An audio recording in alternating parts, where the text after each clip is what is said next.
ಈಗ ಮುಖ್ಯವಾಗಿ ಈಗಾಗಲೇ ಬೆಳಗ್ಗೆ ಕೆಲವು ಜನ ಬೈಟ್ಗಳು ತೊಗೊಂಡಿದ್ದಾರೆ.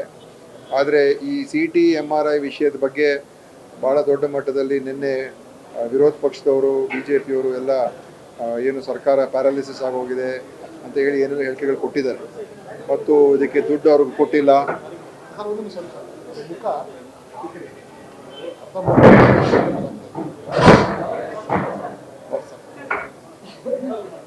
ಅವರಿಗೆ ಪೂರ್ತಿಯಾದಂಥ ದುಡ್ಡು ಕೊಟ್ಟಿಲ್ಲ ಅಂತ ಹೇಳಿ ಒಂದು ಪ್ಯಾರಾಲಿಸಿಸ್ ಆಗೋಗಿದೆ ಅಂತ ಆ ರೀತಿಯಾಗೆಲ್ಲ ಬಿಂಬಿಸಿದ್ದಾರೆ.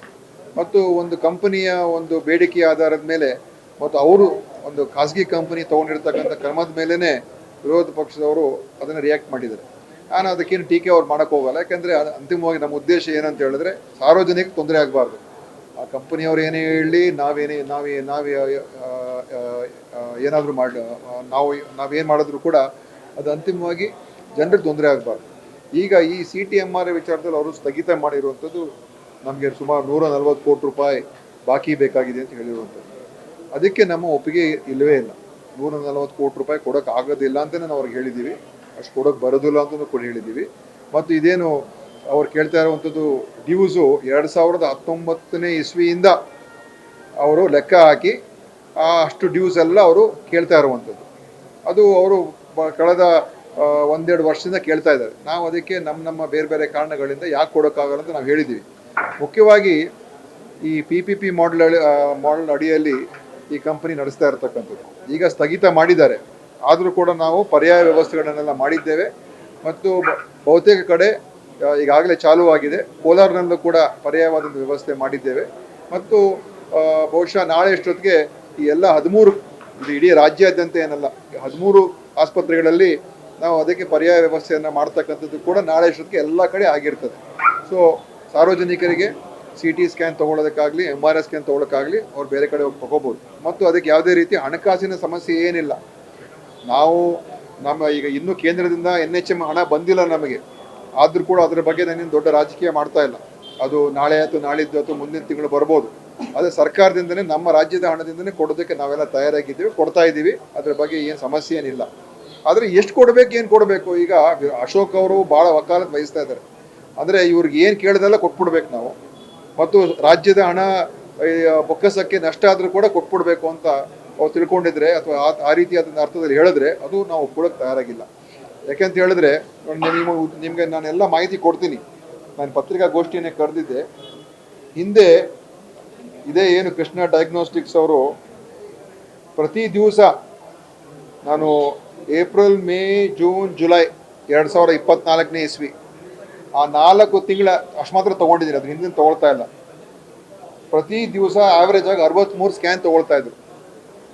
63 ಸ್ಕ್ಯಾನ್ CT ಸ್ಕ್ಯಾನ್ಗಳನ್ನು ಪ್ರತಿ ದಿವಸ ಮಾಡ್ತಾಯಿದ್ರು.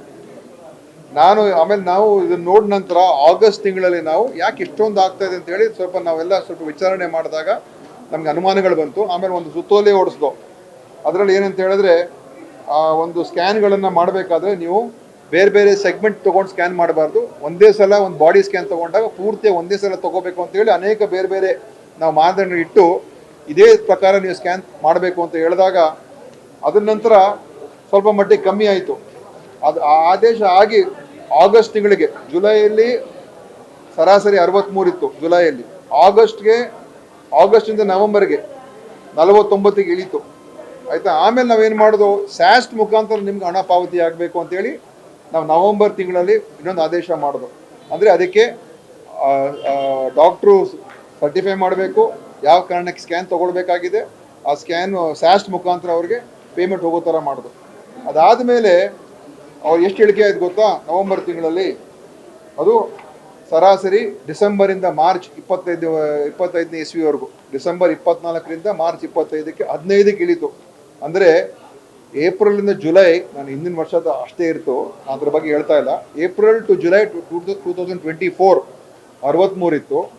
ಡಿಸೆಂಬರ್ ಟು ಮಾರ್ಚ್ 25 ಮಾರ್ಚ್ ಪ್ರತಿ ತಿಂಗಳು 15ಕ್ಕೆ ಇಳೀತು.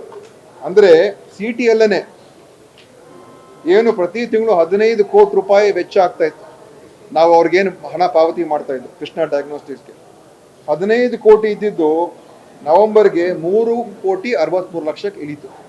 ಅಂದರೆ 76% ಹಣ ಏನು ಅವ್ರಿಗೆ ಕಟ್ತಾ ಇದ್ದೋ ಇಳಿಕೆ ಆಯಿತು.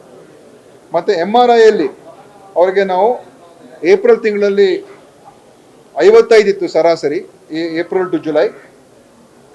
ಡಿಸೆಂಬರ್ 24ರಿಂದ ಮಾರ್ಚ್ 25ಕ್ಕೆ ನಾವು ಆವ್ರೇಜ್ ತಗೊಂಡಾಗ 20ಕ್ಕೆ ಇಳಿದಿದೆ. ಅಂದರೆ 64% ಇಳಿಕೆ ಆಯಿತು. MRI ಪ್ರತಿ ತಿಂಗಳು 9,81,00,000 ಹೋಗ್ತಾ ಇತ್ತು. ನಾವು ಕ್ರಮ ತಗೊಂಡ್ಮೇಲೆ ಇದನ್ನು ಸರಿಯಾದ ವ್ಯವಸ್ಥೆಯಲ್ಲಿ ನಡಿಬೇಕು ಅಂತ ಹೇಳಿದ ಮೇಲೆ 3.5 ಕೋಟಿಗೆ ಇಳಿತು.